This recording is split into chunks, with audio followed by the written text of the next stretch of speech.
Bonjour à tous, je suis Philippine Darblay et chaque semaine dans les adresses de Philippine, on va découvrir ensemble une nouvelle ouverture parisienne ou francilienne en matière de mode, de beauté, de cuisine, de bien-être et plus.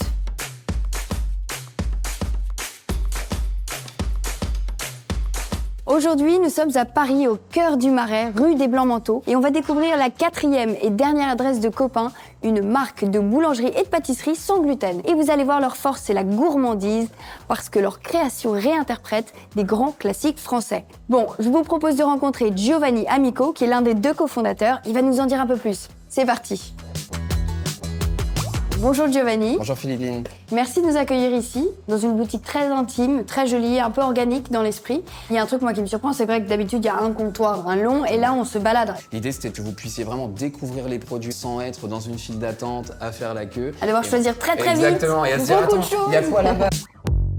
On se rend compte qu'il y a une forte demande au-delà du sans gluten, de sans lactose, de vegan. Et on s'est dit cassons les codes par un produit sans gluten à base de farine alternative, tout aussi gourmande, par l'expérience client, l'architecture de nos points de vente. Et c'est là où Copain a tout son sens, c'est vraiment accompagner toute cette diversité. J'ai toujours rêvé d'apprendre à faire du pain sans gluten, sauf que ça m'avait l'air tellement technique.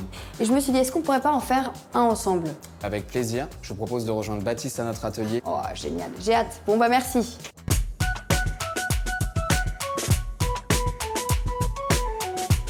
Bonjour Baptiste, je suis hyper contente d'être là parce que justement Giovanni me disait que toute la partie production était plutôt supervisée par vous. Oui.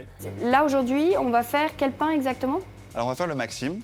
C'est un pain sans gluten, un pavé multigraines au sarrasin. Je vais vous donner tous les ingrédients, mais bien sûr, je ne pourrais pas vous dévoiler la recette, elle est secrète. En revanche, je vous ai aussi préparé une recette simplifiée où là, on pourra refaire les mêmes étapes et vous pourrez faire le pain à la maison si vous le souhaitez. Génial, parce que c'est ça qu'on a envie d'apprendre de vous, c'est un petit peu les bases. On est parti? Génial, on Allez, commence. ça marche.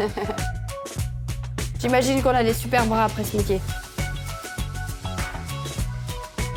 Attends, je sens que je vais en mettre partout. Et c'est parti! Franchement, moi j'ai vraiment le meilleur job. J'ai rien à faire, on pèse pour moi, tac tac. Le pain va être magnifique en plus.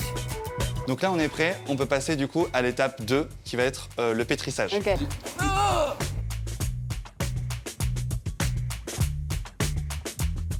Troisième étape, du coup, le façonnage. On va en faire un chacun. Oh super. Comme ça, on va bien pouvoir comparer chacun son niveau. Exactement. Donc du coup, vous pouvez faire fermenter dans un four préchauffé à 50 pendant 1h30 avec un film étirable sur le dessus. Et ensuite, vous faites cuire à 240 pendant 35 minutes. Ok, super. On est parti? Ouais. On peut l'ouvrir? Avec plaisir. Ok, trop bien. Waouh! Magnifique! Ah mais oui, mais on voit qu'il est bien moelleux là. Attends, j'ai envie de le goûter, tu me permets hein? On Pareil. a tellement travaillé que... Je suis hyper contente d'avoir appris les bases, vraiment. Merci beaucoup! Avec grand plaisir. Bon, on a fait beaucoup de choses aujourd'hui. D'abord, on a découvert cette petite boutique qui est ravissante au cœur du Marais. Ensuite, on a appris à faire un pain sans gluten, on a appris les bases. Et puis, ce qui est génial, c'est que intolérant ou non, c'est important qu'on puisse tous diversifier nos choix de farine. Du coup, j'ai hâte de voir vos créations avec ce qu'on a appris. À bientôt!